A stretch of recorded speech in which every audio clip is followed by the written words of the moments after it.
Capitol Report is a production of Senate Media Services. This week, newly appointed Budget Commissioner Erin Campbell talks about the latest budget forecast, and Matt Varilek, the new head of the state's Employment and Economic Development Agency, outlines the department's work to bolster the Minnesota economy. Stay tuned for this and more on this week's Capitol Report.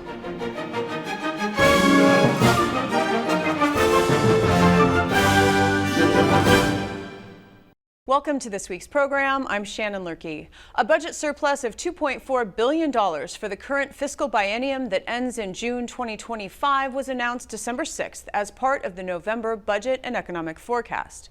Joining me in the studio to talk more about what this means, including the potential warning signs on the horizon, is the Commissioner of Minnesota's Budget Agency, Erin Campbell. Thank you so much for joining me. Thank you for having me. Happy to be here.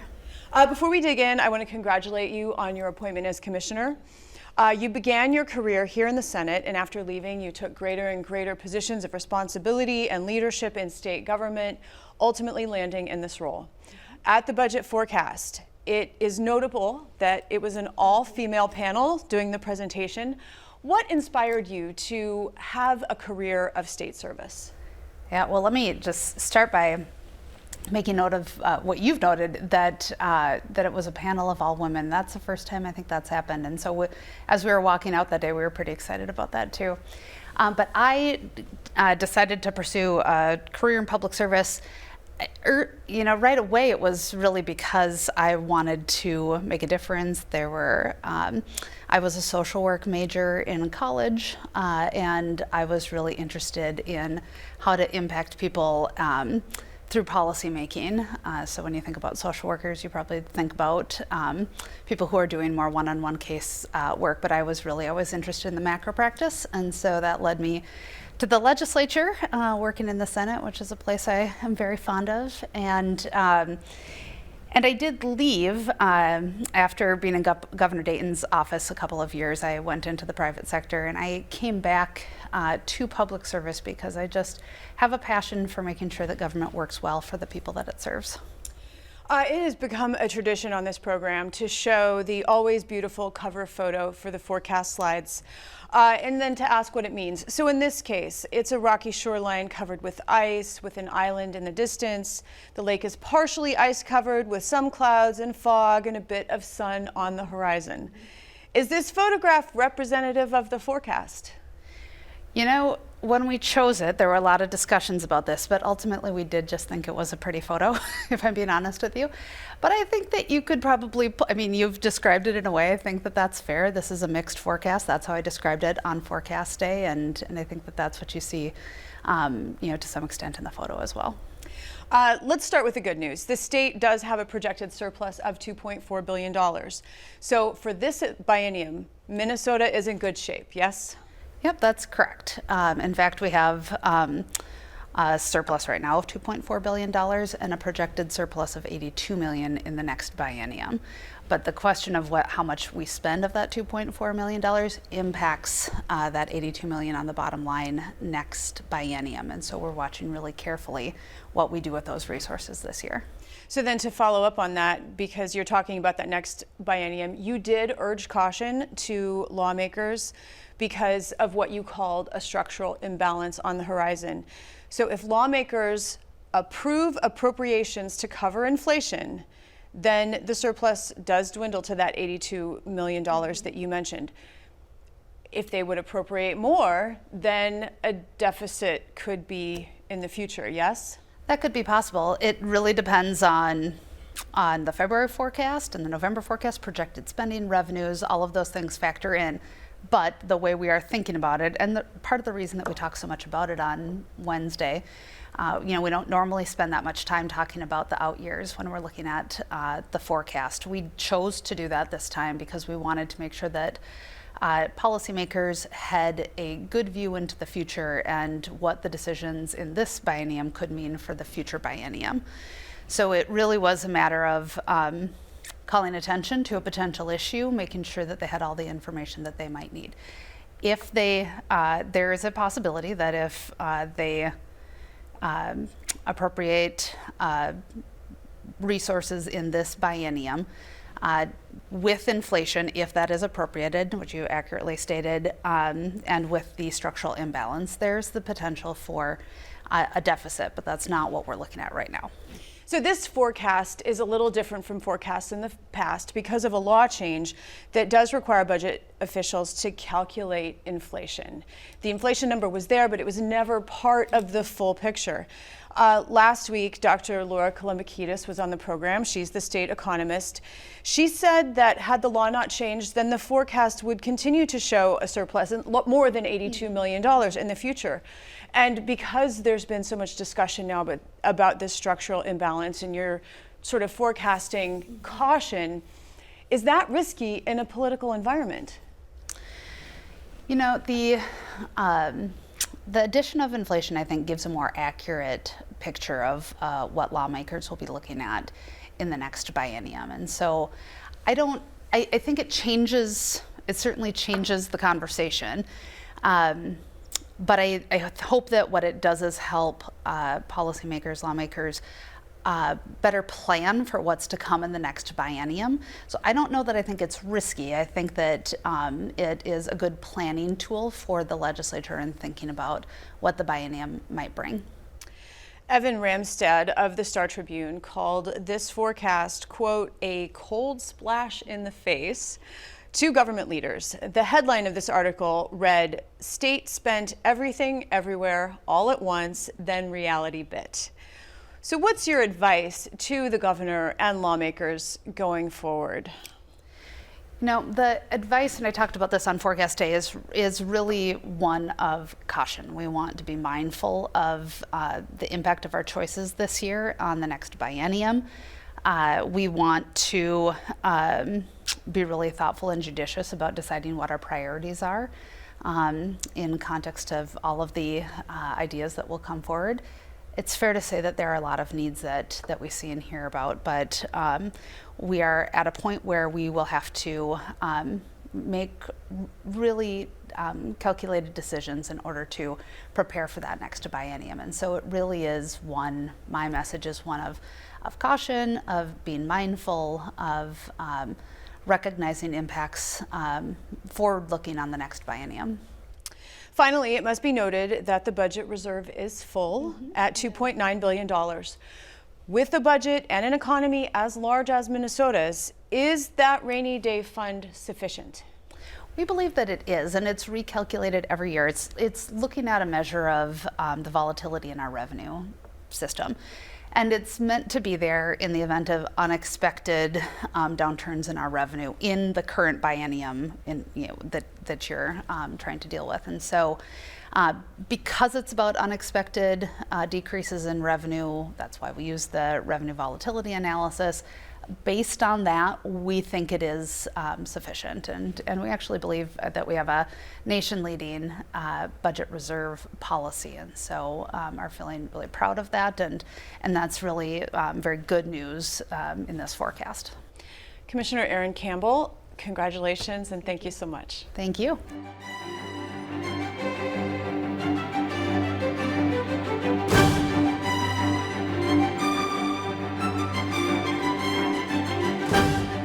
Challenges facing the state's emergency medical services have prompted the creation of a task force. Task force leaders called a press conference prior to the group's first meeting. When I'm not a senator, I work as a paramedic. I work for a few different agencies, from my local fire department to a hospital health system. And I run calls everywhere from urban settings to rural settings to suburban and kind of everything in between. So I understand the impact of EMS in our communities, and I deeply understand the problems that EMS is facing today. And I'm grateful that we have a task force now assembled who can start to speak to these problems, identify what the issues are, and begin exploring what solutions might be. The health of Minnesotans can't wait. We have a system that is on the verge of collapse, and we need to start identifying solutions to these problems so that we have viable EMS systems throughout the state. And when people call 911, the response that they expect is timely and adequate for their needs, and takes care of the problem when they need it done. I am concerned about the sustainability of EMS in the rural parts of our state. It is near collapse, and it needs to be appropriately watched over and assisted to provide ongoing care for the folks who need EMS services within these areas. We have reports around the state of 90-minute response times. Try to hold your breath for 90 minutes. It's not going to go well. And so we need to dig into this problem and fix it. It's dire. I'm a 30-year EMT. I worked my whole career. I have a hearing aid to prove it. The ambulance has done me in. So I know this industry, but it has changed. And like Dr. Wilcox related, it's everything from volunteerism to long extorted ambulance rides. So what we're going to do as a group is we're going to work hard to get public input. We're going to work hard with these great people behind me, because this is not a Republican, Democrat issue, or not a Senate or House issue. You can see all of us are here, and we're excited to dig in. The workforce issue is a major issue. You know, I'm not getting any younger. I have a birthday coming on in January, and I've been serving as a volunteer for 29 years. So we're going to be looking at the workforce, because when someone dials 911, they are dialing it because they have an emergency. And that's why Senator Seeberger, myself, and so many of our great colleagues in this profession serves. We have to make that foundation stronger. It is on a weak foundation. When you dial 911, if it's an elderly mom, dad, or a newborn or a child, you expect professional care. Minnesota has a great tradition of providing great care. We have to look at a different model, because the volunteerism is not as sustainable, because we are volunteers like myself and Senator Seeberger, we are subsidizing that delivery of care in greater Minnesota. This is not a one-year problem. This is a problem, we need to really make some big changes in the system, either in the finances or the structure of the system, or probably both.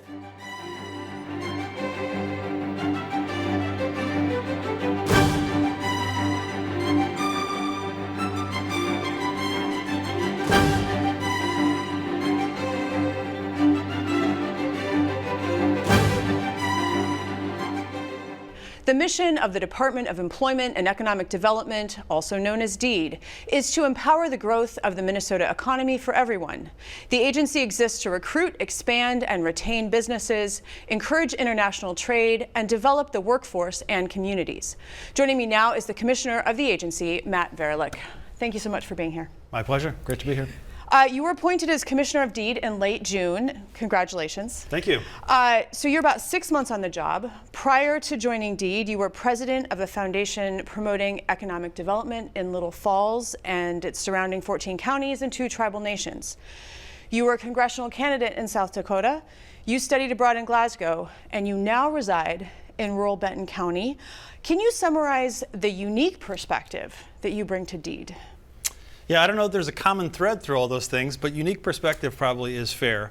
I guess I would say that across that wide range of places, I have been able to forge relationships and work with people in a constructive way, despite having different lived experiences and backgrounds. And so that's one of the things that I touted as a candidate for this position, is that I see myself, and I think I have a track record of being a bridge builder across differences. And so for a governor who has made a great emphasis on one Minnesota, the fact that we are all in this together and we all want to achieve that mission of DEED, of a growing economy that reaches more people, it's important for us to be able to work across the greater Minnesota and metro divide. And I think I have done that, and I'm excited to continue doing that. Likewise across political divides, likewise across racial differences, which are important for us to be aware of and work to address inequities. I'm someone who has worked on those things and seeks to bring that perspective to this role. Other parts of my background that I think are relevant, working with the Initiative Foundation for 6.5 years there in Little Falls, which is partly why I live in rural Benton County, and I enjoy the life there, but also intend to stay there for a long time because I have kids who are very happily in their schools. But with the Initiative Foundation, a lot of focus on economic, community development, workforce development, themes that are quite similar to what we're doing at DEED. And in fact, my prior organization was a DEED grantee, and so I had some knowledge of how the agency operates based on that experience, doing things like working to expand availability of affordable childcare using DEED funds, small business and entrepreneurship training, small business lending, as well as workforce development. So that all gave me, I think, a running start with understanding the vast and highly impactful agency that I'm now at. And then finally, I would mention as well, having worked at the Small Business Administration in a couple of different roles during the Obama administration. That's all pretty relevant because that's a big national organization, but with a somewhat similar scale of workforce and very similar objective of promoting economic development and small business development. So was in a responsibility or a role where I was in charge of 6 states based out of Denver for a couple of years, and then I was in an operations role as chief operating officer for the last couple of years of the Obama administration. So a wealth of experience you are bringing to this role.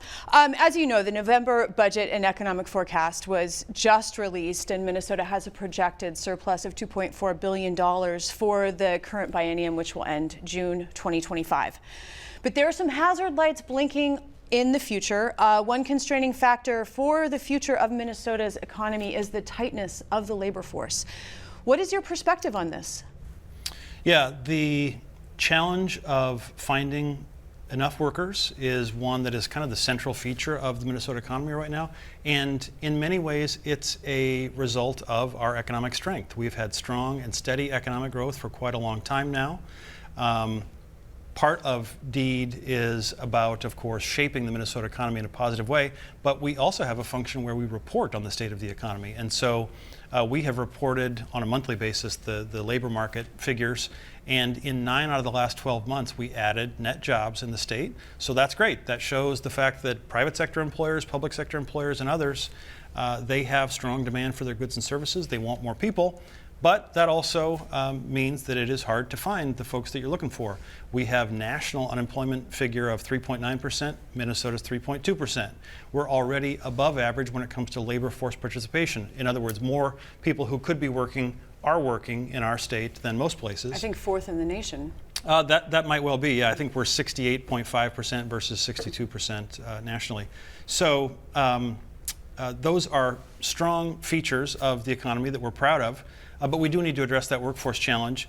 And fortunately, in this most recent legislative session, and of course I joined the department after the session concluded, but historic investments were made following advocacy by the governor, lieutenant governor, and many others into workforce development programs, both at my department and beyond. So at my department, we're excited that, for one thing, we have a network of career force centers across the state, I think 52 offices, so that wherever you are, you can go into an office or you can access resources online and get assistance with job seeking, upskilling, et cetera, and have had long-standing programs that are valuable in those ways. But also now we have something new called the Drive for 5, which is where we are providing grants to higher ed institutions, to nonprofits, local units of government, et cetera, to try to steer people into the most high growth sectors that have family sustaining wages, and that's the 5 in the title. So it's like technology, caring professions, education, manufacturing, and trades. If we can get people into some of those high growth sectors, that will have lots of strong ripple effects across the economy for retail, for Main Street, et cetera. And then we also have something called the Targeted Populations Workforce Grant, which is meant to address the fact that some people have faced higher barriers than average in their career advancement. And so through that program, with $50 million over the biennium, we'll be able to, again, provide grants to partners who can help to overcome some of those barriers.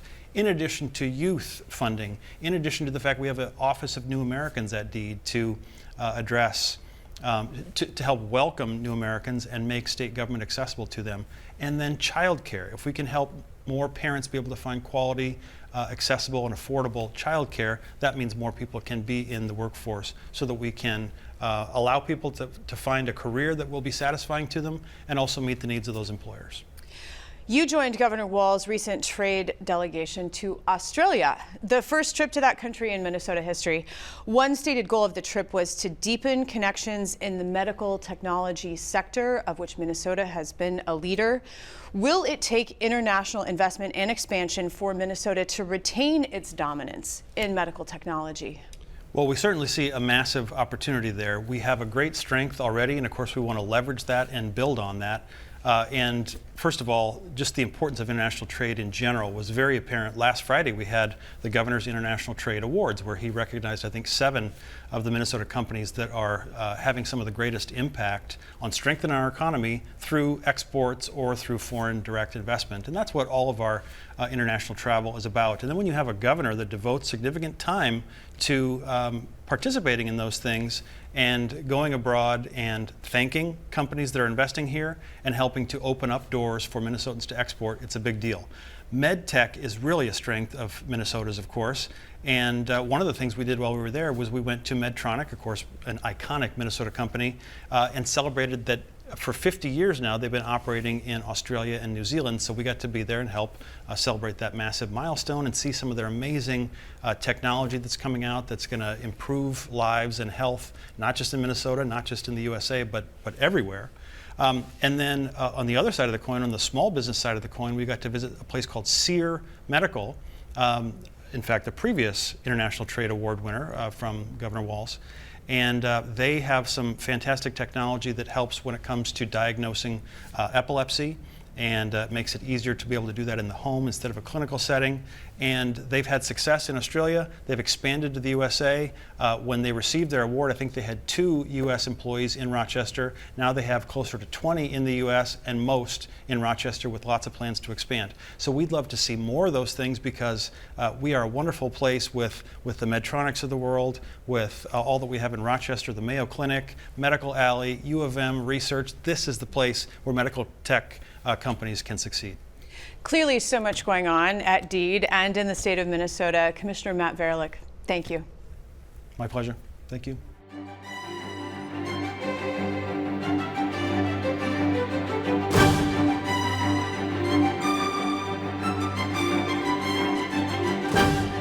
As cold weather settles in, Governor Tim Walz and state leaders called a press conference to promote options that can help Minnesotans afford their heating costs. This time of year, trying to make sure that we get the information out about, especially around keeping our neighbors warm. Some of the assistance programs we have for homeowners, some of those heating programs, more importantly, or at least equal as important, some of the preventative work we can do on winterization and weatherization on the front end of this to make sure that folks and homeowners can save money, try and reduce the cost for those homeowners, try and conserve some energy. But again, main focus is making sure families understand both the law of what we can do around heating, the programs that are available for them to make sure they keep their families warm, and then some of the proactive things that we're able to put in place to make sure, again, that we're reducing heat loss in homes.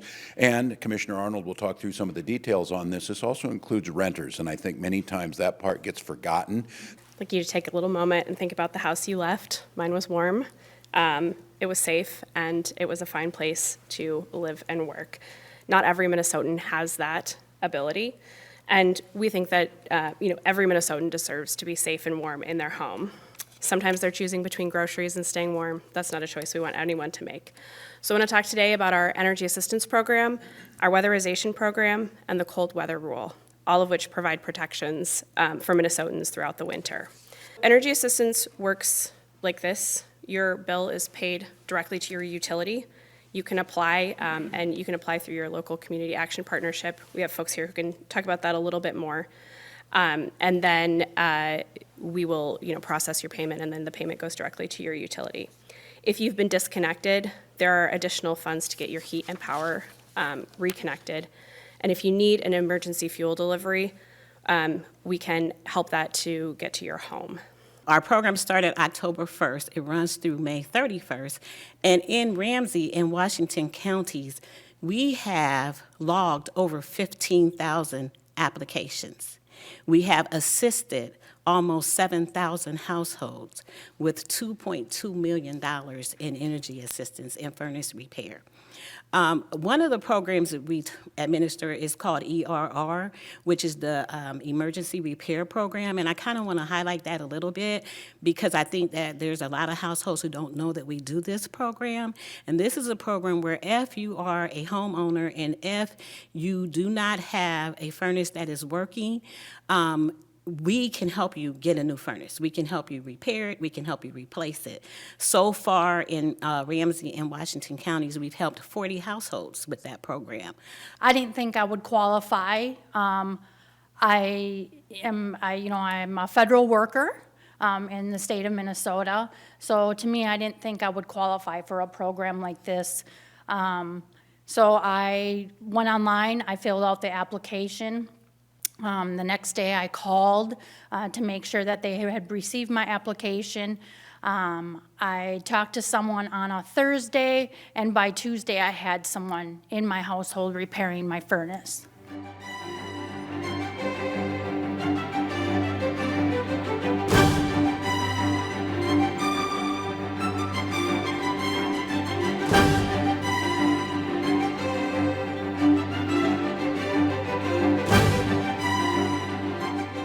We close this week's program with an invitation to visit the Minnesota State Capitol.